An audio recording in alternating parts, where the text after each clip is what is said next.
নেতা নির্বাচন করা লাগবে 5 জিনিস দেখে। কয় জিনিস? ওনার ভিতরে যদি এই 5টা না থাকে ওনার নেতা বানানোর কোনো দরকার নেই। একেবারে পরিষ্কার কথা, ওনার সামনে নিয়ে কথা, কোনো গোপনে গাপনে না, সোজা কথা। এই 5টা আছে কিনা আগে দেখবেন, যদি থাকে তাহলে নেতা নির্বাচিত করার কথা আল্লাহ নিজে কোরআনের মধ্যে বলে দিয়েছেন, ঠিক কিনা বল? সূরা হুজরাতের 9 নম্বর আয়াত আমি তেলাওয়াত করেছি, বলেন কোন সূরা? وَأَقْسِطُوا إِنَّ اللَّهَ يُحِبُّ الْمُقْسِطِينَ।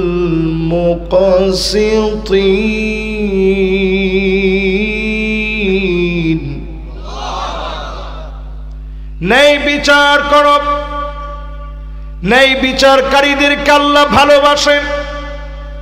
আল্লাহর নিজের নাম মুকসিত, ন্যায় বিচারকারী।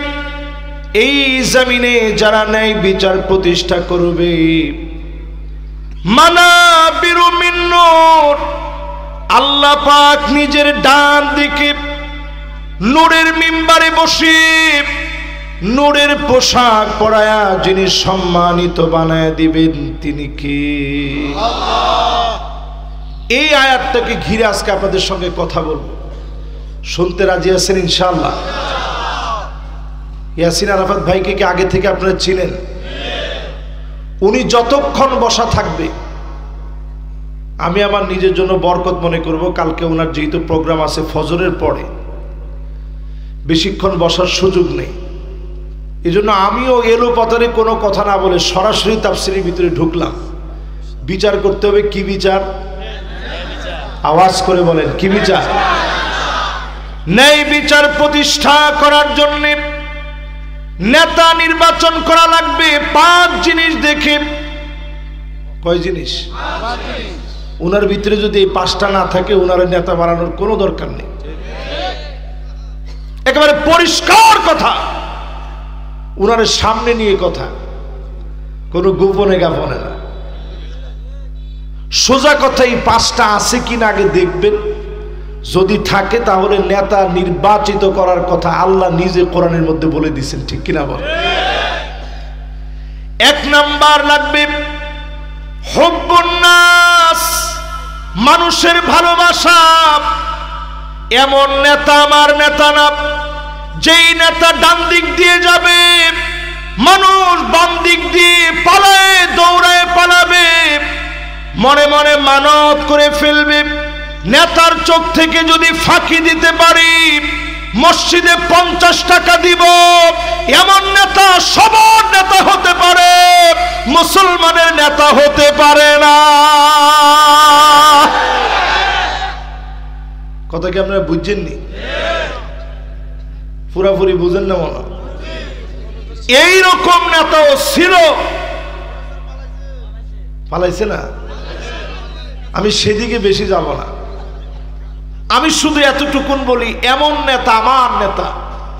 তাহাজ্জুদের সময় যেই নেতার জন্য দোয়া করে, যেই নেতা জেলে গেলে মানুষ রোজা রাখে,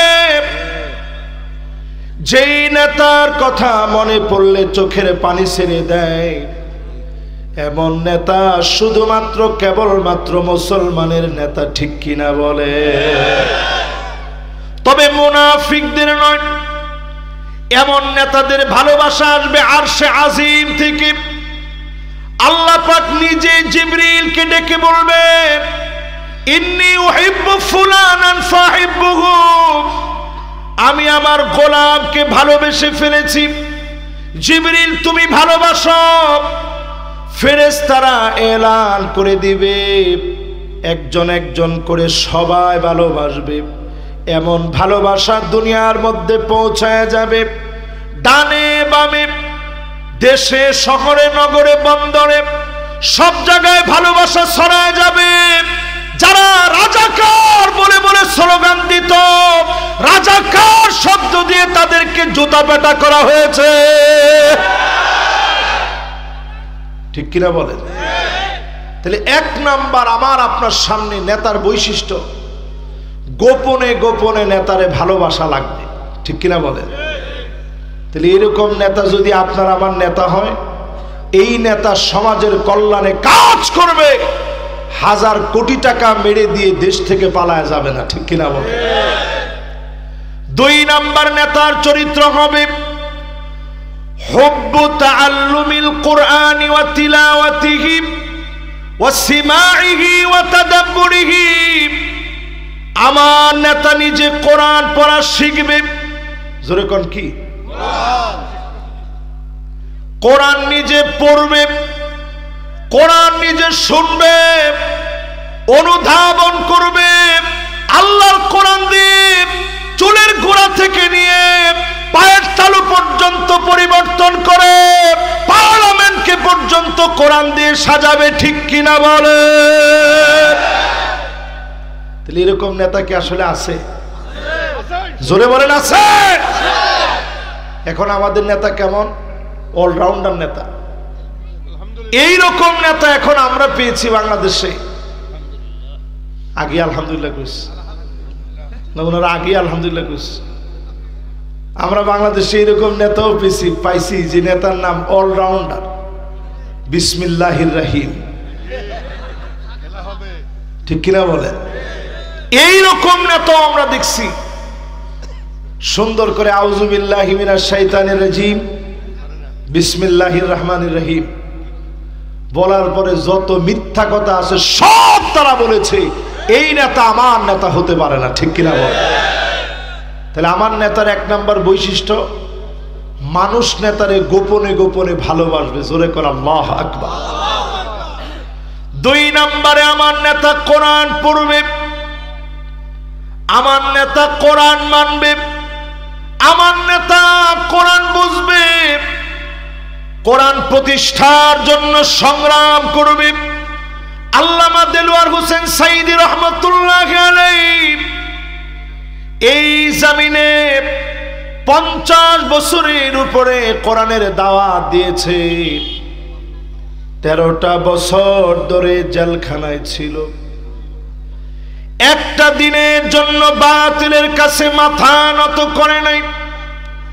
প্রমাণিত হয়ে গেল কোরআন যাদের প্রতিষ্ঠার, কোরআন যাদের প্রতিষ্ঠা করার চিন্তা নিয়ে যারা জমিনে দিন কায়েমের স্বপ্ন দেখবে, কোনদিন জালেমের কাছে মাথা নত করবে না। তাহলে এবার একটু বলেন, নেতার 1 নাম্বার চরিত্র কেমন হবে? মানুষ তারে ভালোবাসবে গোপনে গোপনে চরিত্রের কারণে। 2 নাম্বার নেতার চরিত্র হবে তিনি কোরআন পড়বে, বুঝবে, মানবে, আমল করবে, জোরে কোন আল্লাহু আকবার। বৈশিষ্ট্য কয়টা?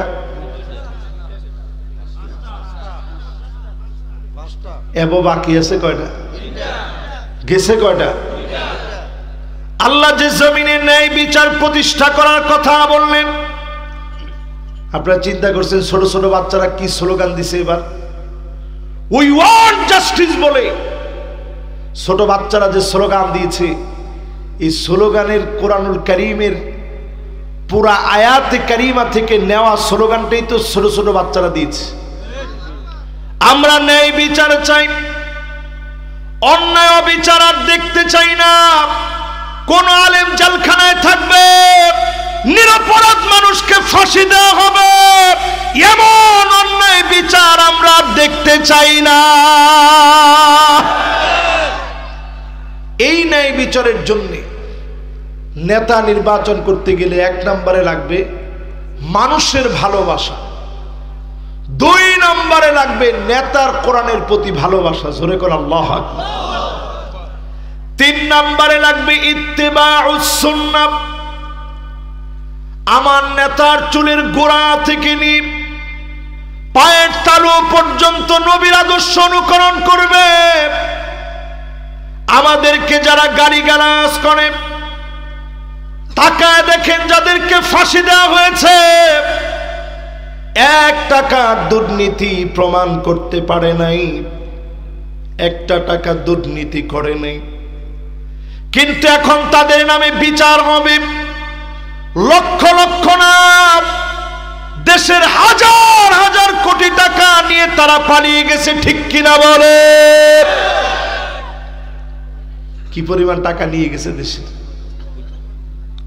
এবার একটু হিসাব করে দেখেন, 3 নাম্বারটার ভিতরেও আজকে যে নেতাগুলোকে নেতা মনে করেন, আসলে কিন্তু নেতা হওয়ার কোনো যোগ্যতা তাদের ভিতরে নাই, ঠিক কিনা বলে?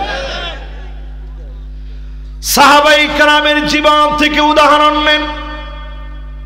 হযরতে আবু বকর যখন খলিফা ছিলেন,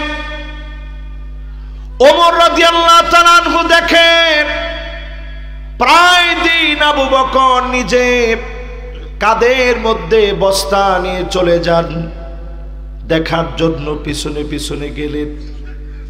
আবু বকর কোন বাড়ি যায় আমার দেখা লাগবে, খেজুর গাছের নিচে তিনি লুকায় গেলেন।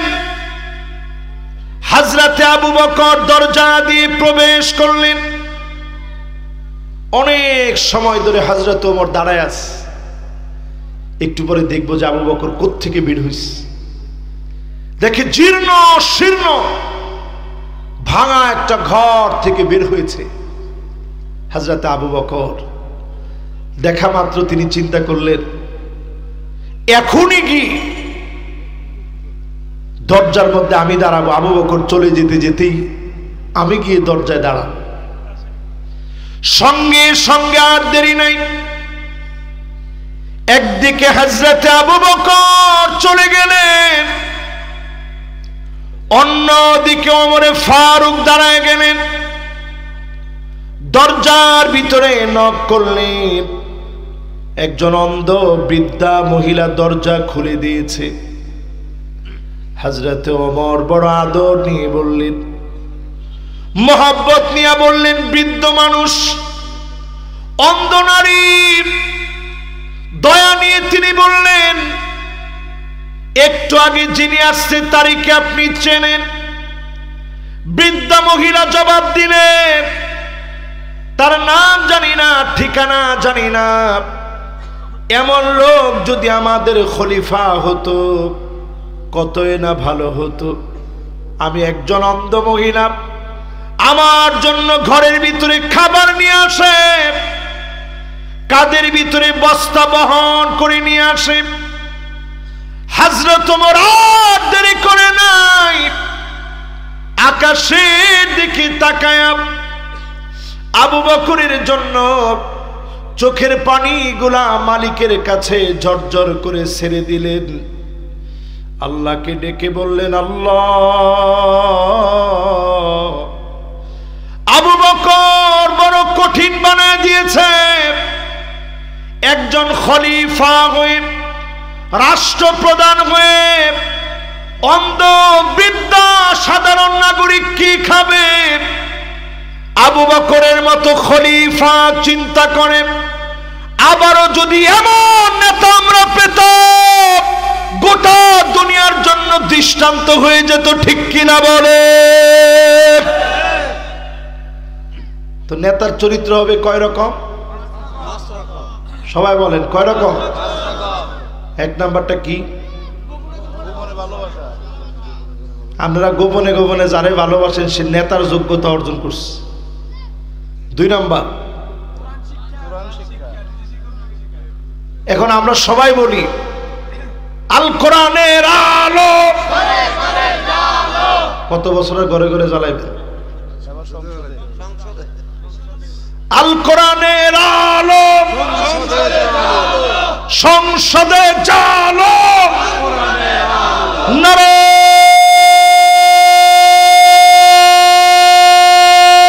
তাকবীর।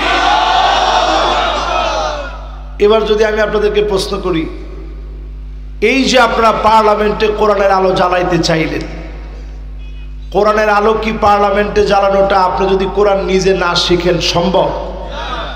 আরে কথা কয় না, সম্ভব? এই কোরআন আপনাকে শিখা লাগবে, জানা লাগবে, বোঝা লাগবে। এই কোরআন অনুযায়ী রাষ্ট্র চলবে। 4 নম্বরে আল্লাহর হাবিবের সাহাবীদের জীবনী খুলে দেখেন নেতা কেমন। আল ইবতিলা, বালা মুসিবত আসবে, আমার নেতা হবে ওই নেতা ফাঁসির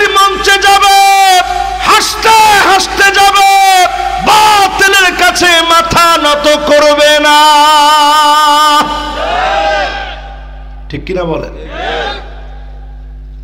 এই যে একটু উদাহরণ আমাদের চোখের সামনে, কিছুদিন আগে আসছে না ভাই, হুজুর দুনিয়া থেকে চলে গেছেন। একেবারে শেষ যে হাসিটার কথা ভাই বলছিলেন, ওই দিনের হাসিটা দেখার পরে আমার কাছে মনে হয়েছে জালেমরা মনে হয় আর বাঁচতে দিবে না। এমন জান্নাতি হাসি তিনি হাসলেন। মাগরিবের নামাজ পড়ে আসছে আমি, নামাজের পর আমার হৃদয়টা হঠাৎ করে কেমন যেন বুকটা ব্যথা করতেছে, মনটা খুব দুর্বল হয়ে গেছে। হঠাৎ করে আমি শুয়ে পড়ছি বিছানার মধ্যে, একটু পরে আমি দেখলাম একটা ভূমিকম্প হলো। ঠিক কিনা বলেন? সেকেন্ডের ভূমিকম্পের ভিতরে আমার কাছে মনে হয়েছে যে কিছু একটা হয়ে গেছে। একটার পর একটা ফোন আসা শুরু হলো, ওইখান থেকে হসপিটাল চলে গেলাম। হসপিটাল থেকে চলে গেছি হুজুরের বাসায়। অন্তত তো বাসায় একটা বারের জন্য হুজুরকে আনবে, একটা বার একটু দেখবে। দৌড়ায় বাসায় গেছি, ফজর পর্যন্ত বাসায় ছিলাম। ফজরের নামাজের সময় আমি ফজরের নামাজ মসজিদে আরো অনেক ওলামায়ে কেরাম সহ গেছি। সেদিন 15ই আগস্ট। আমি নামাজের পরে মনে মনে চিন্তা করতেছিলাম যে আমরা কি শুধু নামাজই পড়লাম না, ইমানি হিম্মত আছে। মাওলানা আব্দুল গফফার সাহেব তিনি ফজরের নামাজ পড়াইছেন।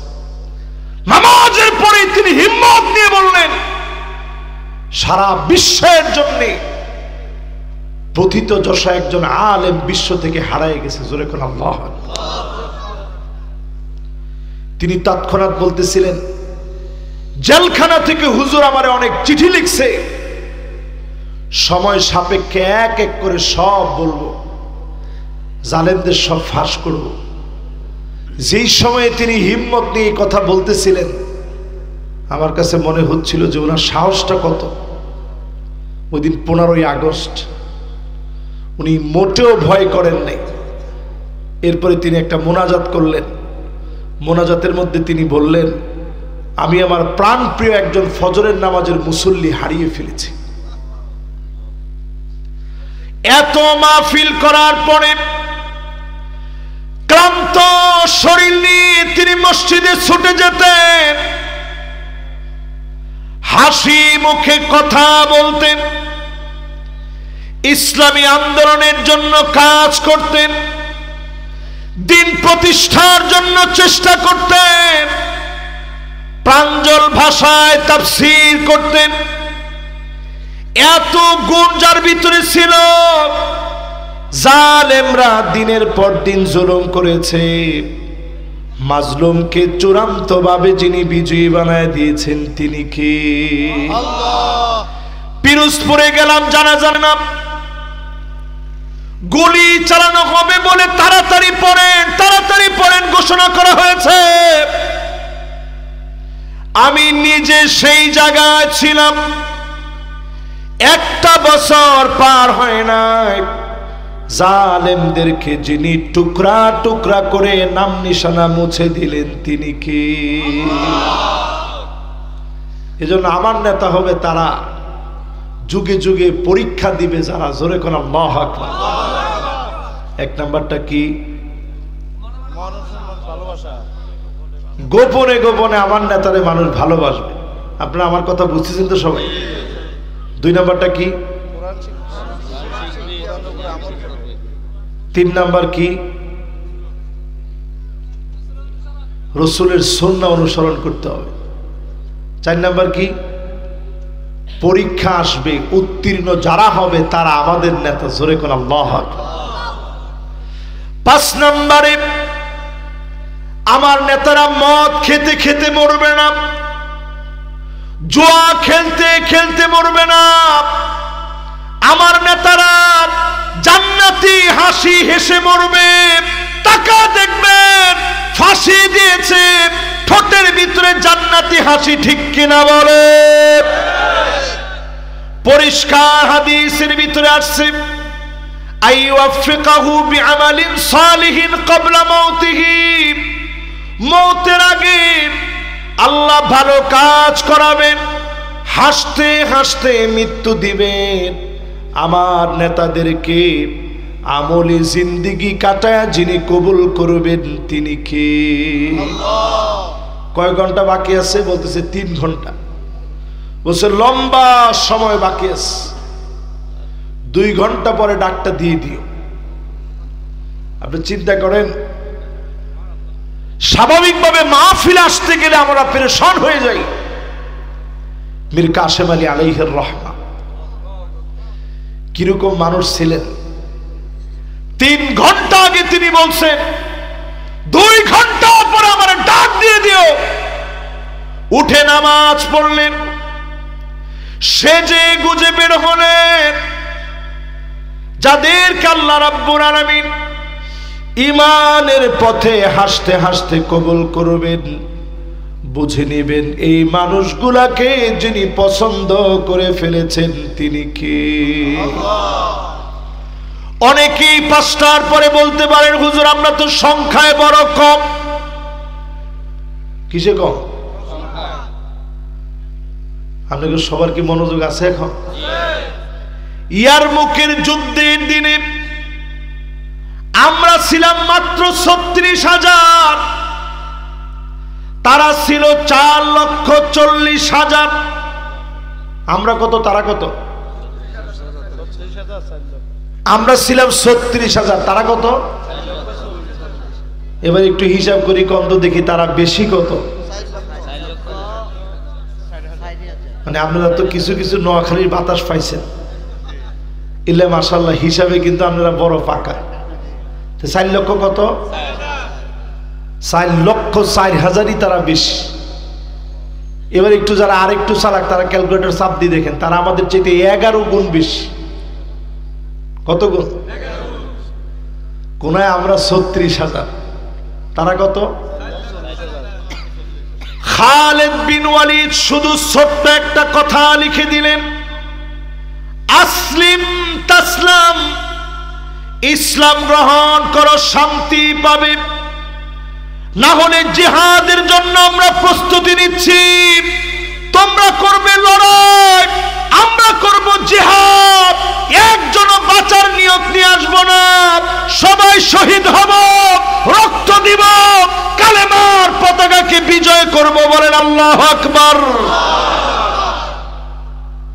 যখন এই চিঠি লিখছে সেই সময়ের রোমক সম্রাট, তার পায়ের নিচের মধ্যে আর মাটি নেই।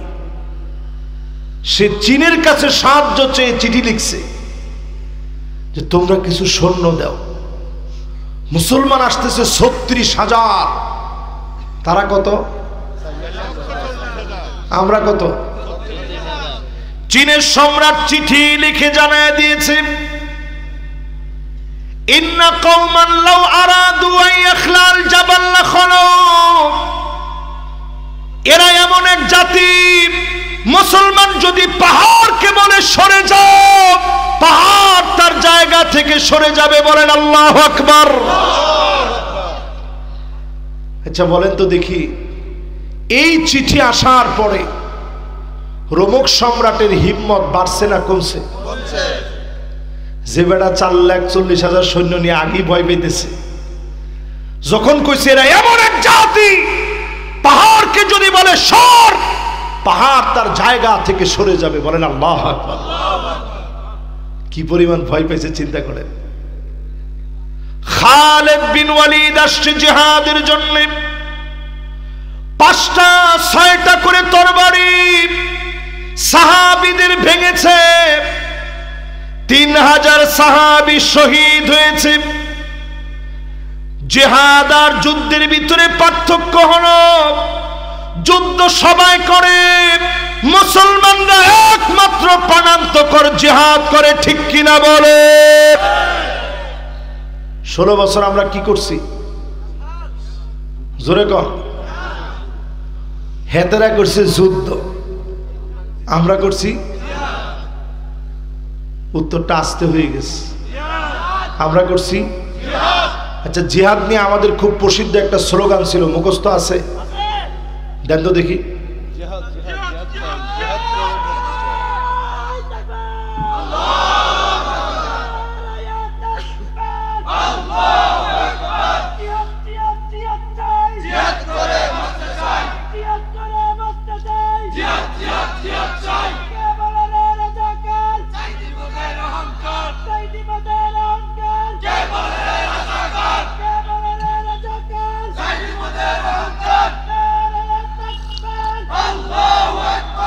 মাশাআল্লাহ, এই তো সুন্দর হয়ে গেছে।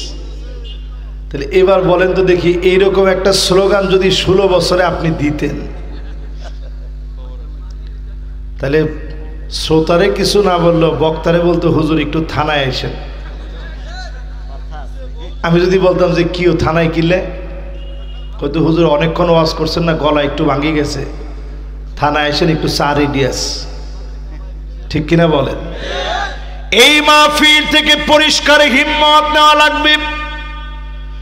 সংখ্যা আমাদের খুব বেশি জরুরি না, বিজয় আসতেই হবে, ক্ষমতায় যেতেই হবে। কোনদিন আমরা সেটা বলি না, আমরা বলি চেষ্টা আমরা করব। আস-সাইউ মিন্না ওয়াল ইতমামু মিনাল্লাহ। চেষ্টা আপনি করবেন, যিনি পরিপূর্ণতা দিয়ে দিবেন তিনি কে?